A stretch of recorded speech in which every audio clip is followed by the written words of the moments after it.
Hello student, exercise 3.1 का question number 3 है। The cost of 2 kg of Apple and 1 kg of grapes on a day लिखा है, मतलब 1 day was found to be a 160 rupees. After a month, the cost of 4 kg of apple and 2 kg of grapes is 300 rupees. Represent the situation algebraically and geometrically. यहाँ पे कह रहा है कि यहाँ पे cost of 2 kg Apple, 2 kg apple की cost और 1 kg ग्रेप्स की एक दिन की कॉस्ट कितने रुपए हुई थी? 160 रुपीज हुई थी। And after a month, 1 month बाद cost of 4 kg apple, 4 kg apple की कॉस्ट और 2 kg ग्रेप्स की कॉस्ट कितनी हो गई? इकट्ठा अगर पेमेंट किया जाए तो कितने रुपए हो गए? 300 रुपीज हो गई। तो represent the situation algebraically and geometrically, दोनों को क्या करना है? एल्जेब्रिकली भी रिप्रेजेंट करना है, ज्योमेट्रिकली भी रिप्रेजेंट करना है। तो चलिए स्टार्ट करते हैं। इसके लिए हम लेट कर लेते हैं। Let the cost of 1 kg apple equal to x rupees, ठीक है, and the cost of 1 kg grapes equal to y rupees. अब यहां पे क्या करेंगे? According to the first condition लगाएंगे।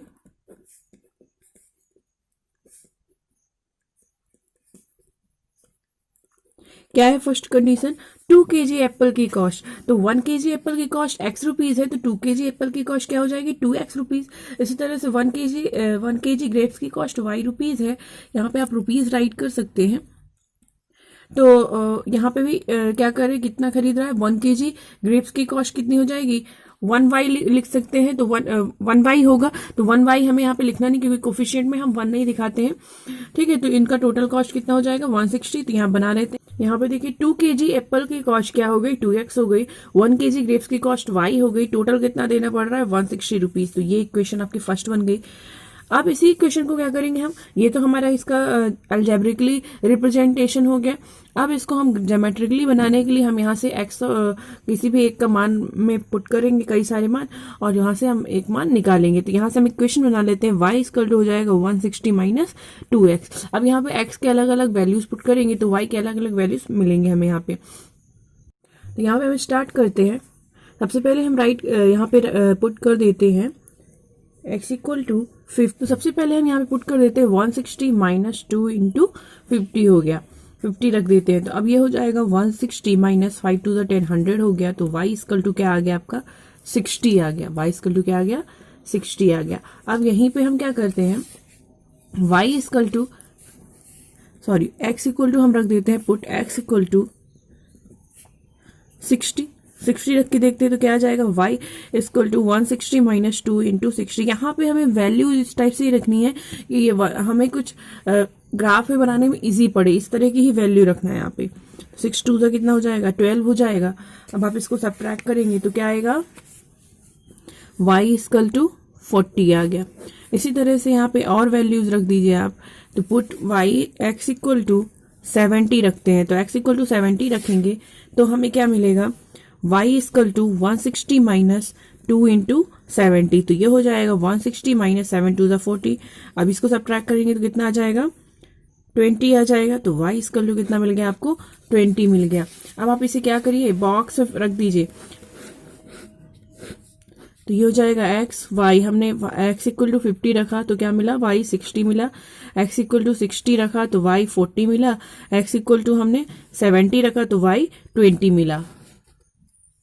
अब इसी में हम क्या करेंगे? According to the second condition लगाएंगे।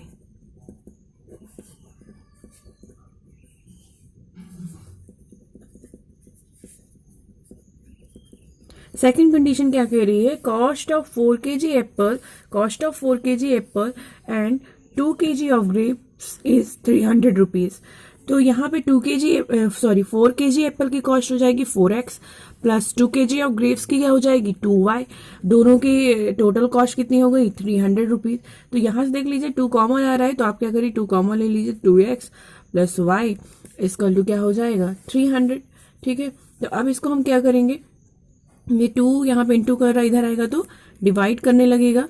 तो ये हो जाएगा, इसको डिवाइड करिए तो क्या आ जाएगा? 150 आ जाएगा 2x प्लस वाई। ये आपकी क्या हो गई? सेकेंड इक्वेशन बन गई। अब आप इसको क्या करेंगे, यहाँ पे भी आप इक्वेशन बना लीजिए, y इक्वल टू हो जाएगा 150 माइनस 2x। यहाँ पे भी x के अलग अलग वैल्यूज रखेंगे तो y के अलग अलग वैल्यूज हमें मिलेंगी। तो यहाँ पे हम पुट कर देते हैं, पुट x इक्वल टू 70। जब x इक्वल टू 70 रखेंगे तो 2 इंटू क्या आ जाएगा, 70 आ जाएगा, और ये बन जाएगा 150 माइनस 140, तो ये आ जाएगा 10। y इक्वल टू क्या आ गया आपका, 10 आ गया। फिर आप इसी में और रख लीजिए, x इक्वल टू 80 रख के देख लेते हैं तो क्या आ जाएगा, y equal to 150 minus 2 into 80, तो ये हो जाएगा 150 माइनस 8 टू 16 हो गया। तो y इक्वल टू कितना आ जाएगा, माइनस 10 आ जाएगा। एक और वैल्यू पुट कर लेते हैं, पुट x इक्वल टू 75 रख के देख लेते हैं। 75 रखेंगे तो क्या मिलेगा, y equal to x equal to जब हमने 75 रखा तो y इक्वल टू क्या आ जाएगा, 150 माइनस 2 इंटू 75। तो इसको सब ट्रैक करेंगे, यहाँ पे मल्टीप्लाई करिए, 5 2 10, 7 2 14, 14 1 15, तो ये क्या आ गया, 0 आ गया। y इक्वल टू क्या आ गया, 0 आ गया। अब आप इसे एक बॉक्स में रख लीजिए तीनों ही वैल्यूज को, तो ये आ गया x y। x हमने जब 70 रखा तो y कितना मिला हमें, 10 मिला। फिर x इक्वल टू हमने 80 रखा तो y कितना मिला हमें, माइनस 10 मिला। फिर x से हमने हमें क्या रखा यहाँ पे 75, तो y कितना मिला, 0 मिला। अब इसे हम क्या करेंगे, ग्राफ में रिप्रेजेंट करेंगे।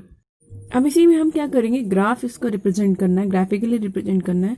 तो यहाँ पे हमने जो हमें वैल्यूज मिली थी जिस इक्वेशन की, तो मैंने यहाँ पे इक्वेशन लिख दिया है और यहाँ पे वैल्यूज भी लिख दिया है। यहाँ पे भी सेकंड इक्वेशन लिख दिया, उसकी वैल्यूज जो हमने निकाला था वो लिख दिया है। अब इसे हम ग्राफ में रिप्रेजेंट करना स्टार्ट करेंगे। यहाँ पे सबसे पहले स्केल का लेना है आपको, क्योंकि हम देख रहे हैं वैल्यूज कैसी आ रही है, 60 70 इस टाइप से आ रही है। तो स्केल हम क्या ले लेते हैं, 10 सेंटीमीटर इक्वल टू 1 बॉक्सेस। आपको इस तरह से ग्राफ में बनाना है तो वहाँ पे आपको 10 सेंटीमीटर क्या करना है, 1 बॉक्स को क्या मानना है, 10 सेंटीमीटर। तो अब यहाँ पे हम स्टार्ट कर दी इस तरह 10 20 करके। अब हाईएस्ट नंबर यहाँ पे क्या था, 80, तो 80 तक के मैंने डिजिट्स यहाँ पे बनाए हैं, यहाँ पे भी, यहाँ पे भी। हम जब स्टार्ट करेंगे तो पहले क्या है, x में 50 तो y कितना, 60। तो x इक्वल टू जब हमने 50 रखा और तो y इक्वल टू 60 यहाँ पे आया। ये आप देख रहे हैं तो इनको मीटिंग पॉइंट इनका यहाँ पे आया, तो यहाँ पे आप पॉइंट करके इसको बना लीजिए कि ये 50 और 60 हो गया। फिर देखिए 60 एंड 40 दिया हुआ है, तो फिर x एक्सिस में हमें 60 ये पॉइंट है और y एक्सिस 40 का है, यहाँ पे है। इन दोनों का मीटिंग पॉइंट करेंगे, यहाँ डॉट डॉट करके आप मिला लीजिएगा, तो ये आपका आ गया 60 एंड 40 का। फिर देखिए x इक्वल टू 70, यानी x का 70 पॉइंट ये है, y का 20 पॉइंट बोल रहा है तो y का 20 ये है। तो अब आप इसको डॉट डॉट करके मिलाएंगे तो ये आपका आ गया 70 और 20 का पॉइंट। अब आप इसे क्या करेंगे, स्केल से आप इसको मिला देंगे, सारे ही पॉइंट्स जो तीनों पॉइंट्स आए हैं इनको आपको मिला देना है। और यहाँ पे आपको राइट कर देना कि इस इक्वेशन का ये लाइन है, 2x plus Y equal to 60 का है। फिर देखिए सेकंड नंबर पे आते हैं तो वहाँ पे कह रहा है x इक्वल टू 70 है, y 10 रखना है। तो x इक्वल टू 70 ये है, y 10 नहीं है, तो आपका ये कहाँ मिल रहा है, ये मिल रहा है आपको पॉइंट, ठीक है। फिर उसके बाद आते हैं तो ये लिखा है 80 और माइनस 10, यानी x में आपको 80 जाना है, y में माइनस 10, तो ये आपका आ गया y माइनस 10 वाला ये है, और x इक्वल टू, तो ये आपका अगला पॉइंट हो गया। फिर देखिए नेक्स्ट कह रहा है 75 और 0, तो x का एक्सिस पे 75 ये हो गया, इन दोनों के बीचों बीच ये हो गया। अब y में 0 लिखा है, इसका मतलब कहीं नहीं जाना, तो यही आपका पॉइंट हो गया। अब इन तीनों पॉइंट्स को आप ज्वाइन करते हुए मिला देंगे तो ये आपका दूसरा इक्वेशन का बन गया।